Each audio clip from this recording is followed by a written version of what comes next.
दोस्तों इस टाइम पर आप स्क्रीन पर देख रहे हैं भारत का कैट वॉरियर स्टेल्थ हथियार। और ये मात्र हथियार नहीं है, ये चीन और पाकिस्तान को वो जवाब है जो अमेरिका भी देने में बहुत देरी कर रहा है। चीन पिछले कुछ महीनों से एक के बाद एक 6th जनरेशन के स्टेल्थ हथियार दिखाकर भारत पर और पूरी दुनिया पर दबदबा करने की कोशिश कर रहा है, लेकिन भारत ने कल देर रात HAL के जरिए इस दबदबे को कुछ कम कर दिया है। दरअसल HAL ने कल देर शाम ये फोटो रिलीज करी और इसमें उन्होंने बताया कि हमने HAL के CATS warrior unmanned combat aerial vehicle, जिसे कि हम लॉयल विंगमैन भी कहते हैं, इसका एक ग्राउंड रन टेस्ट किया है, यानी कि इसे जमीन पर चलाकर पहली बार दुनिया के सामने दिखाया। और यहाँ पर आप सबसे खास बात ये याद रखिएगा कि पिछले महीनों में जितने भी चाइना ने अपने हथियार दिखाए हैं वो सारे के सारे दूर से दिखाए हैं। किसी भी लड़ाकू विमान की एक भी क्लियर पिक्चर अवेलेबल नहीं है, लेकिन यहाँ पर भारत ने एकदम ओपन बुक की तरह पूरी दुनिया के सामने दिखाया है अपनी एबिलिटी, अपनी पावर को। अब ऐसे बहुत सारे लोग होंगे जिन्हें कैट वॉरियर्स के बारे में नहीं पता कि ये क्या चीज है, तो उन्हें अंदाजे के लिए मैं इसकी कुछ खासियत और कुछ स्पेसिफिकेशन बता देता हूँ, जिससे कि उन्हें अंदाजा हो जाएगा कि आखिरकार ये इतनी बड़ी बात क्यों है। लेकिन दोस्तों उससे पहले अगर अभी तक आपने इस चैनल को सब्सक्राइब नहीं किया है तो आपसे विनम्र निवेदन है कि आप इस चैनल को सब्सक्राइब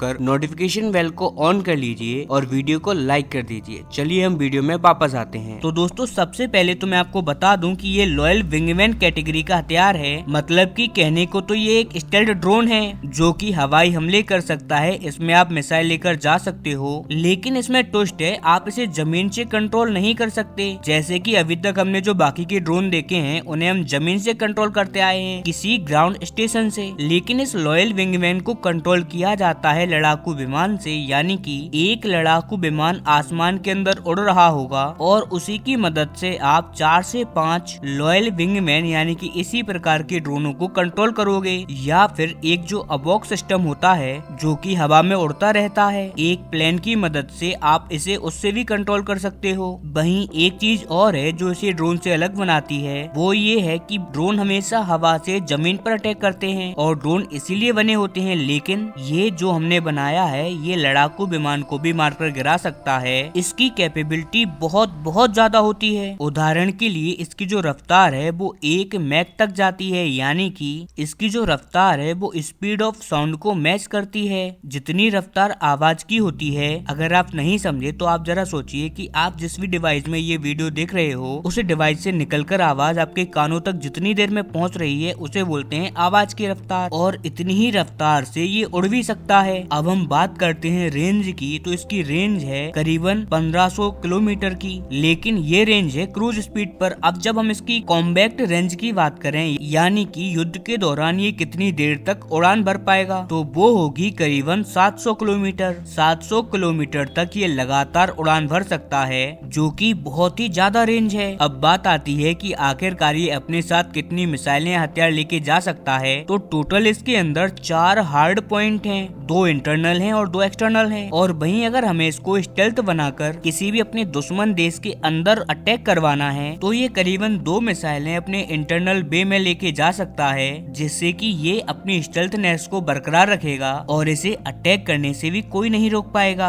और वहीं हम बता दें कि फुल कैपेसिटी पर ये 600 किलोग्राम तक का वेट लेकर जा सकता है, जो कि बहुत ही ज्यादा होता है एक ड्रोन के लिहाज से। वहीं अगर हम बात करते हैं इंजन की, तो इसमें बहुत ही अच्छा किस्म का इंजन लगा है जो कि PTAE इंजन है, वो इसके अंदर लगा है। और ऑन पेपर ये बहुत ही शानदार इंजन है, लेकिन अब इसकी परफॉर्मेंस क्या रहेगी वो तो हमें फ्लाइंग टेस्ट के साथ ही पता चलेगा। और इसका फ्लाइंग टेस्ट भी बहुत ही जल्द कंडक्ट होगा। जब भी ये कंडक्ट होगा मैं आपको बताऊंगा, और तब तक आप इस चैनल को सब्सक्राइब कर लेना। लेकिन फिलहाल के लिए HAL ने ये काम तो बहुत शानदार किया है और हम जरा भी इस बात से इनकार नहीं कर सकते। और कई सारे ऐसे लोग भी हैं जो HAL ने ये फोटो जारी करी है ना, इस फोटो में आप ईयर इनटेक के पास में जूम करके देखिए कभी, यहाँ पर एक डेंट जैसा दिख रहा है, जिसको लेकर बहुत सारे ऐसे लोग हैं जो HAL का मजाक उड़ा रहे हैं। लेकिन आपको मैं बता दूं कि ठीक है, HAL का आप मजाक उड़ाते हैं अलग अलग चीजों को लेकर, वो ठीक है, कोई बात नहीं। लेकिन वहीं जब HAL कोई अच्छा काम करती है तो आपको भी उसको सपोर्ट करना चाहिए, उसकी तारीफ करनी चाहिए। आपको यहाँ पर जो डेंट दिख रहा होगा ये असल में कोई डेंट नहीं है।